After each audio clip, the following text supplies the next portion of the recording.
Everyone knows this painting. The screaming figure, the blood-red sky, the face that somehow looks terrified and empty at the same time. People call it the most famous depiction of anxiety ever painted.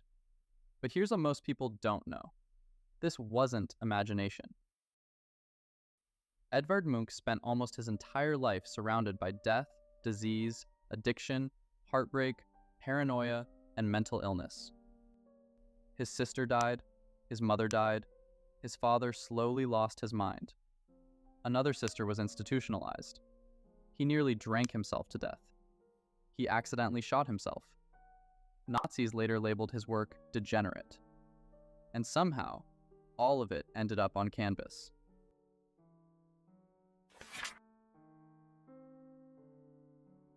One sentence from Munch tells you almost everything about his life. Disease, insanity, and death were the black angels that watched over my cradle. That wasn't poetic exaggeration. It was almost literally true. Edvard Munch was born in Norway in 1863. At the time, tuberculosis was one of the deadliest diseases on Earth. When he was only 5 years old, his mother died from it. Imagine being too young to fully understand death, yet old enough to remember your mother's face disappearing forever. Things only became worse. A few years later, his older sister Sophie caught tuberculosis too. Munch adored Sophie. She practically became a second mother after their own died. Then, she died at only 15. Munch was 14. He later admitted he never emotionally recovered. Decades later, he was still painting her. This trauma produced one of his first masterpieces, The Sick Child. Instead of painting a beautiful portrait, he painted grief itself. The pale girl. The exhausted caretaker. The loose brushstrokes that almost seem unfinished. Critics hated it. Some thought it looked unfinished.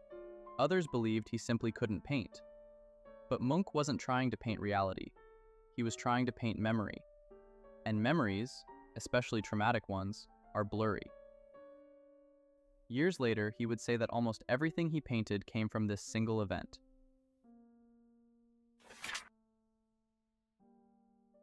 If losing his mother wasn't enough, his father became deeply religious afterward. Not comforting religion, terrifying religion. His father constantly spoke about sin, hell, punishment, and eternal damnation. According to Munch, his father sometimes appeared almost insane. He could swing from loving parent to overwhelming religious panic. Munch inherited more than his father's appearance. He believed he inherited his anxiety too. He became convinced that life wasn't something to celebrate. Life was something fragile, temporary, and inevitably tragic, which explains why almost every painting he made revolves around the same themes: love, fear, death, loneliness, jealousy, anxiety. Ironically, Munch wasn't supposed to become an artist. His family wanted him to become an engineer. It seemed safer, more respectable. He actually enrolled, but it didn't last. Art completely consumed him. Eventually, he quit. A risky decision, especially for someone with almost no money. Luckily, Norway's growing artistic circles exposed him to new ideas. Instead of painting landscapes, artists started asking something different. What does emotion look like? That question would define Munch's career. One of the strangest things about Munch is that the artist famous for painting love was terrified of relationships.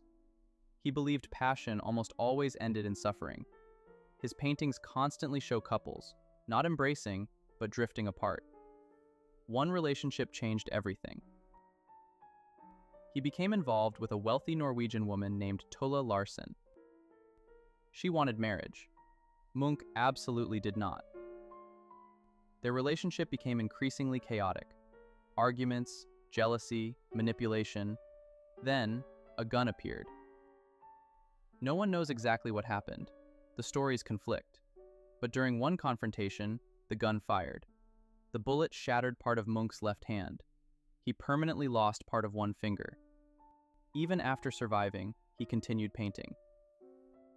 If you've ever seen Ashes, that's probably how he felt afterward.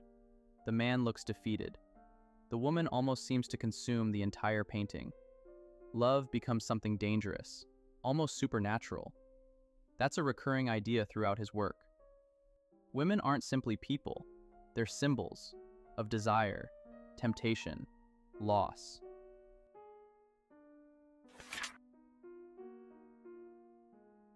Then came the painting everyone knows. One evening, Munch was walking with friends. The sun was setting. Suddenly, he stopped. He later wrote in his diary, "I sensed an infinite scream passing through nature." That sentence became one of the most famous diary entries in art history. Most people think the figure is screaming. It might not be. Many historians believe the figure is actually covering its ears, because nature itself is screaming, which somehow makes the painting even more unsettling. But there may be another source of inspiration hiding in plain sight. A few years before painting The Scream, Munch spent time in Paris during the 1889 Exposition Universelle. Among the thousands of exhibits was a remarkably well-preserved Chachapoya mummy from Peru, displayed with its hands pressed against the sides of its face, almost exactly like the figure in The Scream. Some art historians have suggested that this haunting image stayed with Munch and eventually found its way into the painting. Did it? We simply don't know. Munch never wrote that the mummy inspired him, and there is no direct evidence that he even saw it. But the resemblance is hard to ignore. Whether it came from a real mummy, or from the terrifying moment he described in his diary, the result became one of the most recognizable images in the history of art. There isn't just one version. Munch created multiple painted versions, a pastel version, and even lithographs. That allowed the image to spread across Europe. It became one of the earliest examples of an artwork becoming almost a brand.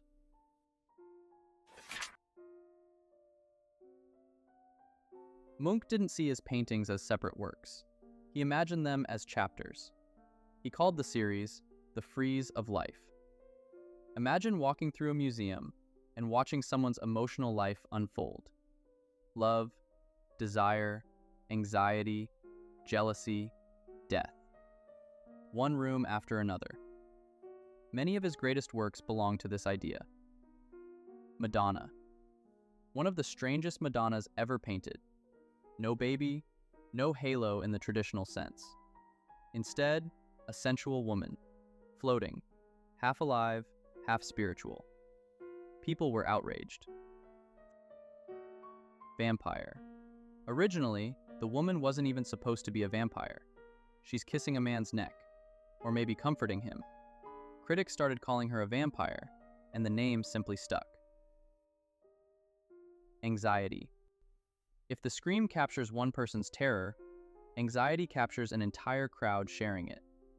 Nobody is speaking, nobody smiles, they simply stare, almost like modern commuters.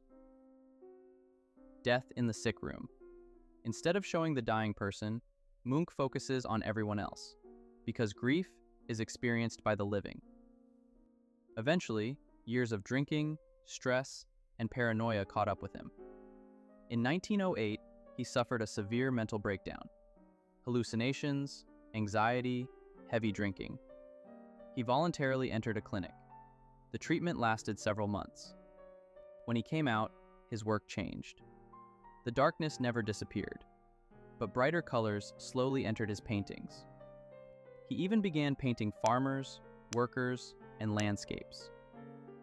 For perhaps the first time, life wasn't only suffering.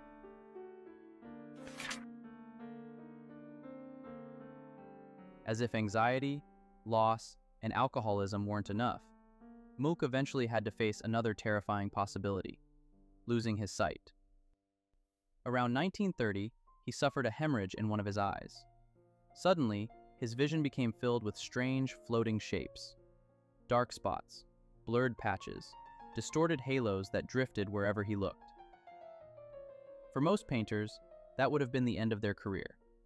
But not Munch. Instead of hiding the problem, he painted it. He carefully observed the strange forms that floated across his vision and turned them into art. Some of his self-portraits from this period contain mysterious shadows and dark circles. Those weren't artistic effects.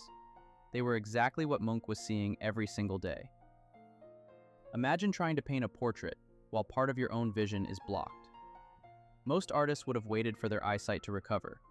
Munch treated it like another subject.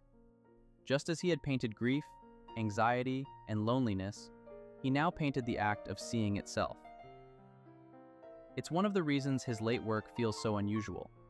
You aren't just looking at the world through Munch's eyes. You're looking at the world with Munch's damaged eye. During the Second World War, the Nazis declared modern art degenerate. Munch's paintings were removed from German museums. Many artists would have been destroyed by that. Instead, Munch simply continued working in Norway. He became increasingly isolated, almost living with hundreds of paintings stacked around him. When he died in 1944, he left behind more than 1,000 paintings, thousands of prints, and thousands of drawings, along with a vast archive of notes and letters. Much of this collection later formed the basis of the Munch Museum. Over the course of his life, he painted himself more than 60 times, not because he was vain, quite the opposite. Most artists paint self-portraits to show who they are. Munch painted them to understand what they were becoming. As a young man, he painted ambition. After heartbreak, he painted exhaustion. After years of anxiety and heavy drinking, he painted fear. And as he grew older, he painted something even rarer, the slow realization that his own life was coming to an end. His final masterpiece might be Self-Portrait Between the Clock and the Bed. In it, Munch stands between two symbols that need no explanation, a clock and a bed. Time behind him, death waiting ahead. He isn't trying to hide his age or soften the truth. He's confronting it, just as he had confronted fear, love, loneliness, and grief throughout his entire career. If you line up all of Munch's self-portraits, it's almost like watching a time-lapse of one man's entire existence. Not just his face, his state of mind. It's easy to think Edvard Munch painted sadness. He didn't. He painted being human. Fear, love, loneliness, jealousy, grief, things every generation experiences, even if the clothes change. That's probably why the scream still feels modern over a century later, because the world around us has changed. Human emotion hasn't.